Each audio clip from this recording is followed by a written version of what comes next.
Saris brothers శ్రావణ వేడుకలు అన్ని రకాల వస్త్రాలు శ్రావణంలో కూడా ఆషాఢం ధరలకే అమ్మకం. అంటే డైరెక్టర్ కావాలనేది మీ డ్రీమా? డైరెక్షన్ అనేదండి ఒక 3-4 ఫిల్మ్స్ వరకు యూ కెన్ ప్లాన్. అంటే ఇప్పుడు నేను యాక్చువల్గా నేనే కథ రాశాను. ఒక 4 కథలు ఉన్నాయి. ఆ 4 కథలు నేనే డైరెక్ట్ చేయాలని ఉంది. ఇంకా 2 కథలు ఉన్నాయి. ఆ 2 కథలు నేను డైరెక్ట్ చేయలేను, ఎందుకంటే it's not my cup of tea. అది కొంచెం కామెడీ, మంచి డైరెక్టర్ కావాలి దానికి, ఆ టైమింగ్స్కి అంతా. సో 6 మూవీస్, కానీ ఈ 6 మూవీస్ మేమే ప్రొడ్యూస్ చేద్దాం అనుకుంటున్నాం. సో ఇలాంటివి ఉన్నాయి projects. Plus not only movies, I want to do travel shows, lifestyle shows for OTT తెలుగులో. అంటే ఇప్పుడు చాలామంది చేయట్లేదు కాబట్టి there is a lot of potential అక్కడ. ఐ ఫీల్ ఒక గ్యాప్ ఉంది. ఇప్పుడు లాట్ ఆఫ్ వ్లాగర్స్ ట్రావెల్ చేస్తున్నారు, యూట్యూబ్లో వేస్తున్నారు. సేమ్ థింగ్ ఒక తెలుగు లాంగ్వేజ్ బేస్డ్లో ఆర్టిస్ట్ని పెట్టి వాళ్ళ travelling, going to different countries అయినా, మేబీ ఇండియాలో కూడా తిరగడం, biographical shows for senior actors, ఇలాంటి 4-5 ఉన్నాయి plans as production point of view. Okay, అంటే 6 కథలు రెడీగా ఉన్నాయా మీ దగ్గర? అంటే కథలు రెడీగా ఉన్నాయి, అంటే నేను డైలాగ్స్ రాయలేను. సో నాకు ఇట్స్ నాట్ మై. అంటే 6 కథలు మీరేనా రాచా? మీ ideas? All stories are mine only. Super. And ఒక వరకు ఒక screenplay, basic screenplay is done. కానీ ఇప్పుడు నెక్స్ట్ స్టెప్ అంటే దాన్ని ఓకే, ఇప్పుడు సమ్మన్ సేస్ లేదు తీయచ్చు, ఇలా ఈ సినిమా ఆర్టిస్ట్ని పెట్టి చేయొచ్చు అంటే, then we can start the next process of మంచి డైలాగ్ రైటర్ తీసుకొచ్చి ఆయనతో కొలాబరేట్ చేసి స్క్రీన్ ప్లేని బెటర్మెంట్ చేయడం. ఓకే, అంటే మొదటి నుంచి కూడా మీకు డైరెక్షన్ అంటేనే ఇంట్రెస్ట్ అండి? మొదటి నుంచి అంటే ఆర్టిస్ట్గా కంటే డైరెక్షన్గానే మీకు ఎక్కువ డైరెక్టర్ కావాలనేది మీ ఆ వైపునే మీ ప్రయత్నం? డైరెక్టర్ కన్నా మంచి సినిమాలు తీయాలండి, whether I'm directing it or I'm just producing also. కానీ ఎస్, డైరెక్టర్ అవ్వాలని నేను ఎప్పుడు ఆర్టిస్ట్ అవ్వకూడదు, నేను ఆర్టిస్ట్ అవ్వాలంటే ఇలా చేయాలి అలా చేయాలని ఎప్పుడు లేదు. ఒకవేళ రిక్వైర్మెంట్ ఉంటే okay I will act.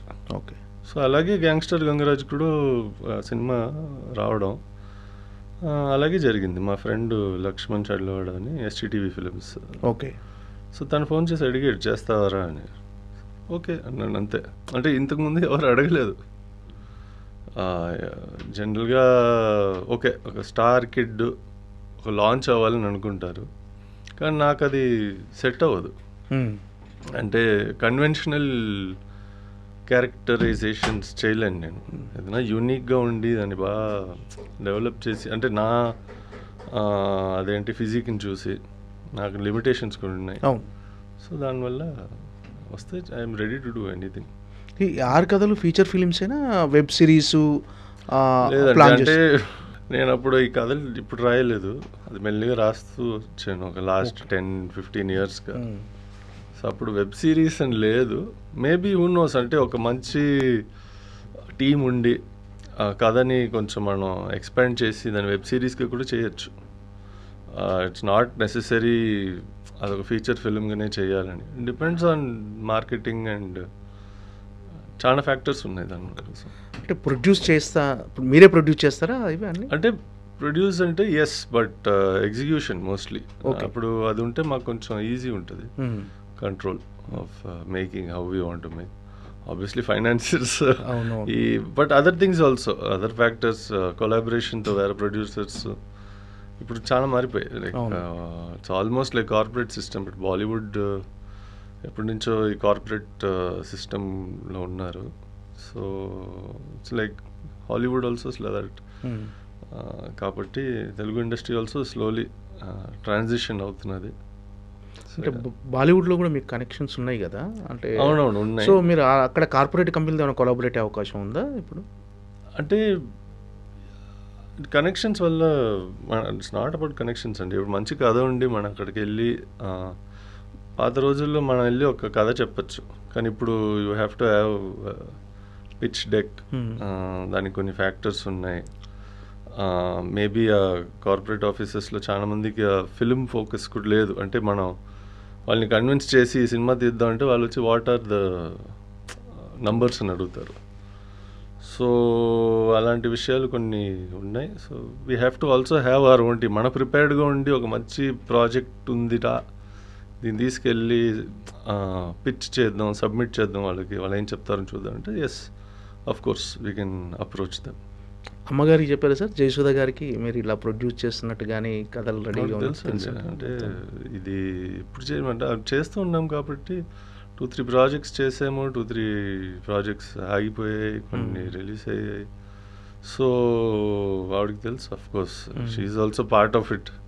Okay, కాబట్టి ఏంటి సార్ అంటే మీరు చిన్నప్పుడు ఎలా ఉండేదంటే, చిన్నప్పుడు అమ్మగారు షూటింగ్లకు వెళ్తుండేవాళ్ళ, అమ్మతో జయసుధ గారితో షూటింగ్లకు వెళ్ళి ఆ వాతావరణం ఎలా ఉండేది అసలు? అప్పుడు చాలా బాగుండేది. అంటే మాకు స్కూల్ చిన్నపిల్లలు ఎంజాయ్ చేసేవాళ్ళ ఆ time? First of all holidays, school టైంలో ఆఫ్ కోర్స్ వెళ్ళలేము. సో హాలిడేస్లో వెళ్ళేవాళ్ళం. అండ్ షూటింగ్స్ అంటే మేము చిన్నపిల్లలు కాబట్టి అక్కడికి వెళ్ళి ఎప్పుడు లొకేషన్స్ బయట తిరగడం. ఫిలిం సిటీ ఫస్ట్ ఓపెన్ అయినప్పుడు మేము దాన్ని చూసి వావ్ అది ఫారిన్ కంట్రీలో ఉంది అని ఫుల్ ఫిలిం సిటీని బాగా తిరిగాము. సో అఫ్ కోర్స్ షూటింగ్స్కి వెళ్ళడం వీ ఎంజాయ్డ్ అ లాట్.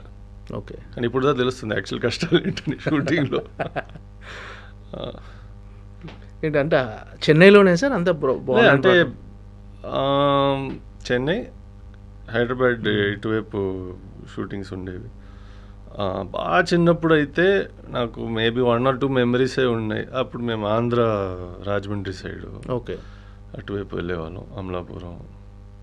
దాని తర్వాత ఎక్కువ హైదరాబాద్ లేకపోతే మైసూర్లో కొన్ని షూటింగ్స్ జరిగేవి. మైసూర్ అంటే చాలా ఇష్టం, అంటే బికాస్ ఆఫ్ ద మెమరీస్. చిన్నప్పుడు అక్కడ వెళ్ళడం, సిటీలో షూటింగ్ ఉంది కాబట్టి కంఫర్టబుల్గా ఉండేది. ఓకే, అంటే మీరు హైదరాబాద్కి ఇక్కడ షిఫ్ట్ అయిన తర్వాత కూడా మీరు షటిల్కి వీటికి వెళ్ళేటప్పుడు బస్సులో ఆటోలో తిరిగేవాళ్ళంట? ఆటోలు అందరూ తిరుగుతారండి. ఇప్పుడు మీరు బాంబేకి వెళ్తే మీకున్న సగం సూపర్ స్టార్స్ ఆటోలోనే తిరుగుతారు. ఓకే, అది it's not about social hierarchy గురించి కాదు. మనకి ఫాస్ట్గా ఎక్కడైనా వెళ్ళాలంటే కార్ కన్నా ఆటోవే ఫాస్ట్, తొందరగా వెళ్ళిపోతుంది.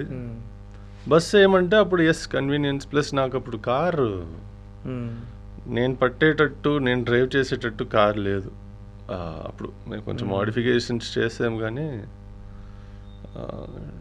It's nothing extraordinary, it's just normal. అంటే అంత దూరం వెళ్ళాలంటే ఆ బస్సులో వెళ్ళి మళ్ళీ రిటర్న్ రావాలంటే ఈజీగా కన్వీనియంట్గా ఉండింది కాబట్టి ఐ యూస్ టు. ఓకే, అంతే సార్. మొదటి నుంచి అంటే మీ ఎడ్యుకేషన్ ఏంటి సార్? ఎడ్యుకేషన్ ఎక్కడ మొత్తం హైదరాబాద్లోనేనా? స్కూలింగ్ మొత్తం చెన్నై.